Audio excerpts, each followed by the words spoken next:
Greetings, fellow space enthusiasts. I'm Flying Scorpion, also known as Boozbaz, and welcome to Securitech Industries' November Corp update.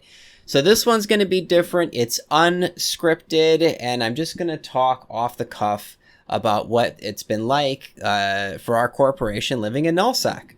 It started off a little bit rough. We had members that, we're dealing with the adjustment of the new rule set of the Alliance, and that's still a bit of a transition for some people. When you're living in high security space, especially if you're in a corporation that doesn't have any structures or you're not war deckable, you're free to fly as loose and as carelessly as you want for the most part. So you might get ganked here and there, but generally speaking, the going to Nullsec means more rules and more limitations on like how relaxed you are, I guess, when you're flying. So that means, jumping into standing fleet, making sure you're keeping an eye on the intel channel, keeping an eye on local, and making sure you're getting together for a call to arms fleet and defend our territory, and so on and so forth. So there's more expected of you when you're living in Nullsec.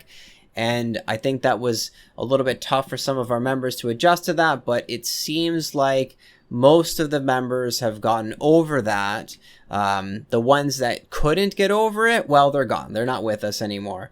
The bright side is that we're recruiting and growing at a faster pace than we're losing people. So the Corp has still been growing since we've come here.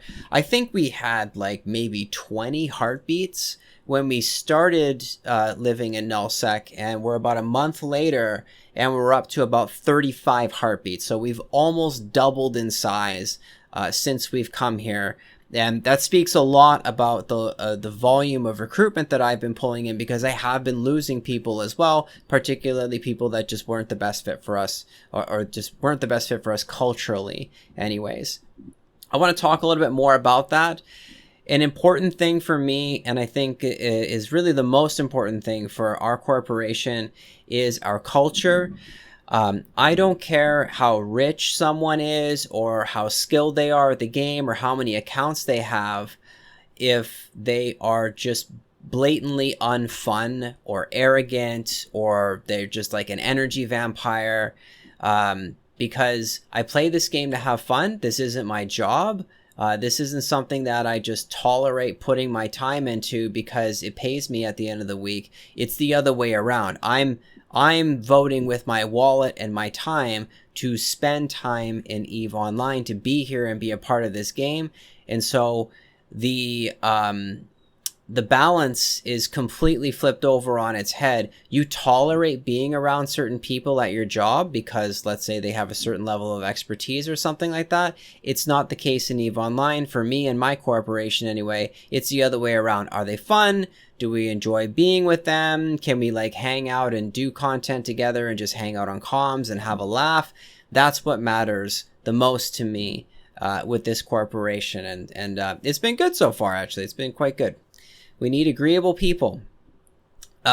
Speaking of agreeableness, I recently recruited somebody who was very good at following instructions. And that's such an important thing for a new player, to actually listen and be good at following instructions if you want to succeed and learn and get fast at the game, or learn fast.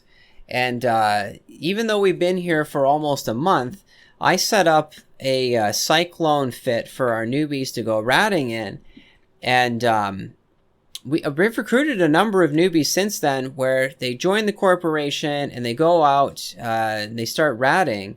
But it's not long into the conversation before they say, okay, I need to go eat dinner, or my parents are calling me, or I have to go to bed, or whatever the thing may be. And then it ends and I don't really get to see just how well they do. So today was the first day I got to see a brand spanking newbie, like day 1, day 2. They showed me their character. Their skill points were kind of all over the place.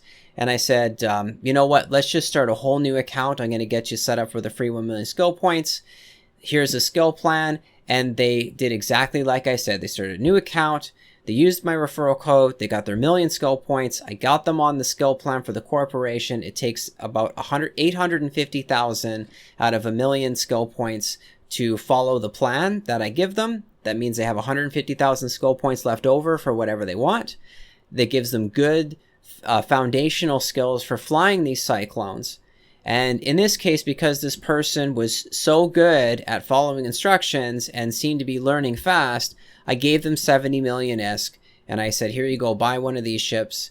And I actually got to watch them on stream using the ship to go ratting in nullsec, and it worked out perfectly fine. And I'm go, okay, now I know for sure, if anyone joins and they follow the instructions without streaming it, and they're like, oh, I can't kill anything with this, then they're not doing something right. That's a skill issue on behalf of the person at the keyboard, not the skill plan or the ship itself. The skill plan in the ship is fine. It can rat in nullsec perfectly fine.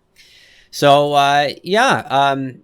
it's been good. We went out on a fleet last night. We got a lot of good kills. I mean, for me, it was enjoyable. We destroyed about 5 billion ISK worth of ships and a structure. They barely scratched our fleet. We lost 500 million ISK versus the enemy losing 5 billion. And recruitment's going well. The culture's going well. People are logging in. There's almost someone online in the corporation, if not multiple people online, 24 hours a day. We've got people in all time zones, from North America to Australia, United Kingdom, Southeast Asia. We've got people all over the world in our corporation, and people are just out there doing things, and it's been good. We're really looking forward to the update next month, or this month, I guess, when you're watching this video, the Havoc expansion, in particular, the upgrades to corporation projects, so we can set up an actual corporation buyback program to buy planetary industry interaction materials and moon goo and minerals and all of that stuff, and even just things that people get from ratting, and they can just dump it in there, and we can use the ratting loot to make cheap Tech 1 ships for newbies or for PvP and things like that. This new system is really going to help. And another big one that was requested a lot by myself is the project manager role, so I can give people the ability to create and manage projects without giving them full-on director status in the corporation, which comes with all kinds of security risks associated with that. So people who join and they've only been around for maybe 3 or 4 weeks, who are very active and engaged, I can give them the ability to start managing projects without all that extra risk. And I think that's a good system to have in place. So looking forward to later this month, when that expansion comes out, I am probably going to be hosting fleets in the pirate insurgencies. I'm probably going to head on over there and get involved with that. I have a history of being involved in factional warfare. Some of you watching this video might remember me as hosting fleets, hosting newbie friendly fleets in Minmatar factional warfare. I'm going to head back out there, and I'm going to do something similar to that, but for the pirates, on the pirate side of things this time around. And I don't really know exactly how it's going to pan out. I'm honestly kind of hoping that I get more veterans in these fleets.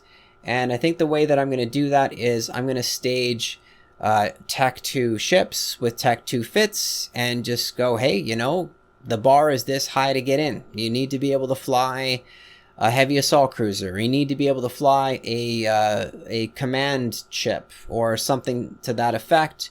And, you know, whenever someone hosts a fleet that's got ships that require higher skill points and I'm able to fly it, I go, oh, finally, I get a chance to actually flex my muscles and flex my skills and fly something that's bigger and powerful and more strong. So I'd like to cater to that audience a little bit more and fly more fleets with people with higher skill points and more experience in PvP. So I'm spending a little bit less time holding people's hands and telling them the basics about how to overheat their guns or how to anchor up, and more so just, you know, focusing on the higher level stuff, I guess. I don't know. So anyway, That's it. That's it for today's or this month's corporation update. If you're interested in joining Securitech Industries, I'll leave a link down below to our Discord. We require a voice interview with all applicants, so just head on over there. You can request to have a voice interview with either myself or one of our recruiters. And that's it. Hope you're having fun in EVE Online. Thanks for watching, and I will see you in the next one in our December Corp update. Bye.